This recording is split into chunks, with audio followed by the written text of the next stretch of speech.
अस्सलाम वालेकुम फ्रेंड्स, मैं हूं हैदर अली। एक और नई वीडियो के साथ आपकी खिदमत में हाजिर हूं। मेरा भाई इस वीडियो में मैं आपको बताऊंगा, कबूतर अक्सर पोर्ट रोक जाते हैं, पानी पी के फुला के बैठ जाते हैं और दाना पानी भी नहीं वो खाते और पोर्ट लटका के बैठे रहते हैं, तो उनकी पोर्ट से स्मेल भी आती है। ये आपने नोट करना, जब ये किसी कबूतर को ये मसला बने तो उसको आपने चोंच मुंह खोल के ना उसको सूंघना आपने। तो अगर आप सूंघेंगे ना तो उसमें स्मेल आएगी, बहुत बदबू आएगी, ठीक है। तो समझ लीजिएगा उसका ना पोटा जाम हो चुका है, ठीक है।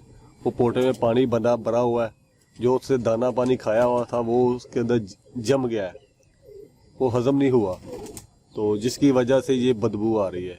तो उसका आपने इलाज क्या करना है मेरा भाई, सबसे पहले तो आपने कबूतर को पकड़ के उसको पलट देना है। कबूतर को आपने पोर्ट भर के पानी के साथ, ताज़े पानी से पोर्ट भरे उसकी, तो उसको आपने एक दफ़ा ना अच्छे तरीके से उसको पलट देना है। पलटने के बाद मेरा भाई आपने उसको छोड़ देना है, कुछ 10 मिनट के लिए उसको रेस्ट देनी है आपने, ठीक हो गया। 10 मिनट के बाद फिर आपने क्या करना है मेरा भाई, आपने सिरप लेना फ्लैजल ये वाला,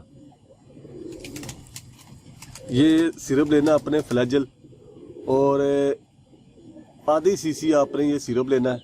1 सीसी भी आप इस्तेमाल कर सकते हैं, इससे ज़्यादा नहीं मेरा भाई।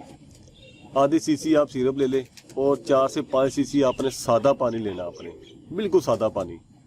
सादे पानी में सिरप को मिक्स करके उस कबूतर को पिला के छोड़ देना आपने, ठीक हो गया। तो उसको कबूतर को बंद कर दे खुडे में, किसी में, तो इंशाल्लाह अल्लाह ने चाहा तो कबूतर आपका बिल्कुल ठीक हो जाएगा। एक ही दिन में उसको काफ़ी फ़र्क मेरा भाई पड़ जाएगा। उसकी बदबू भी पोर्ट से ख़त्म हो जाएगी और पोटा भी वो चला जाएगा और दाना पानी वो पकड़ना स्टार्ट कर देगा। ये मेरा भाई लाजमी देखा करे, जब कबूतर थोड़ा सा सुस्त महसूस हो तो उसको पकड़ के देख ले। कोई बाद दफ़ा दाना हजम नहीं करते, किसी वजह से कबूतर की पोर्ट रुक जाती है और वो पोर्ट फुला के बैठ जाता है, तो उसको आप मुंह खोल के सूंघेंगे तो उसमें स्मेल आएगी, बहुत बुरी सी गंदी सी स्मेल आएगी। तो उसको आपने पहले पलट देना अच्छे तरीके से। पलटने के बाद मेरा भाई 10 मिनट की रेस्ट दें, फिर आपने उसको 1 सीसी आधी सीसी फ्लैजल सिरप, और साथ में मेरा भाई आपने ये फ्लैजल सिरप है, बहुत ही मशहूर सिरप है और हर इंसान, हर कबूतरबाज इसे इस्तेमाल करता है, और ये आपके पास साल साल पड़ा होना चाहिए। ये सिरप और पैनाडोल सिरप, जब कभी कोई मसला कबूतर को नज़र आए, कुछ सुस्त नज़र आए, तो ये मेरा भाई सिरप फ्लैजल और पैनाडोल भी आप दे सकते हैं अगर बुखार है तो। अगर खाली पोर्ट का मसला है, पोर्ट लटका के बैठा हुआ है, तो मेरा भाई ये फ्लैजल सिरप आधी सीसी से लेके 1 सीसी के दरमियान तक आप कबूतर को दे सकते हैं। साथ में ताज़ा पानी दें और कबूतर को छोड़ दें, तो इंशाल्लाह कबूतर का आपका एक ही दिन में ये देने से कबूतर आपका बिल्कुल ठीक हो जाएगा। अगले दिन फिर वो दाना पानी पकड़ना स्टार्ट कर देगा। लेकिन इसके अलावा भी मेरा भाई आप 1 से 2 दिन और कबूतर को दे सकते हैं, इसमें कोई नुकसान नहीं, कोई हर्ज नहीं है, कबूतर आपका बिल्कुल ठीक हो जाएगा। तो ये थी मेरा भाई वीडियो। और जो कबूतर रोक जाते हैं, पानी पी के लटका जाते हैं, फिर पोर्ट से बदबू आती है, ये एक मेन निशानी है, इसको अपने जहन में रखना है।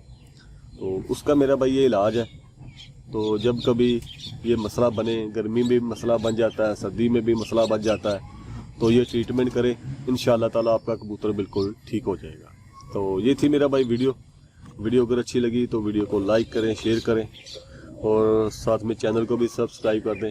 मिलते हैं फिर किसी नेक्स्ट वीडियो में, तब तक के लिए इजाज़त दीजिए। अल्लाह हाफिज़।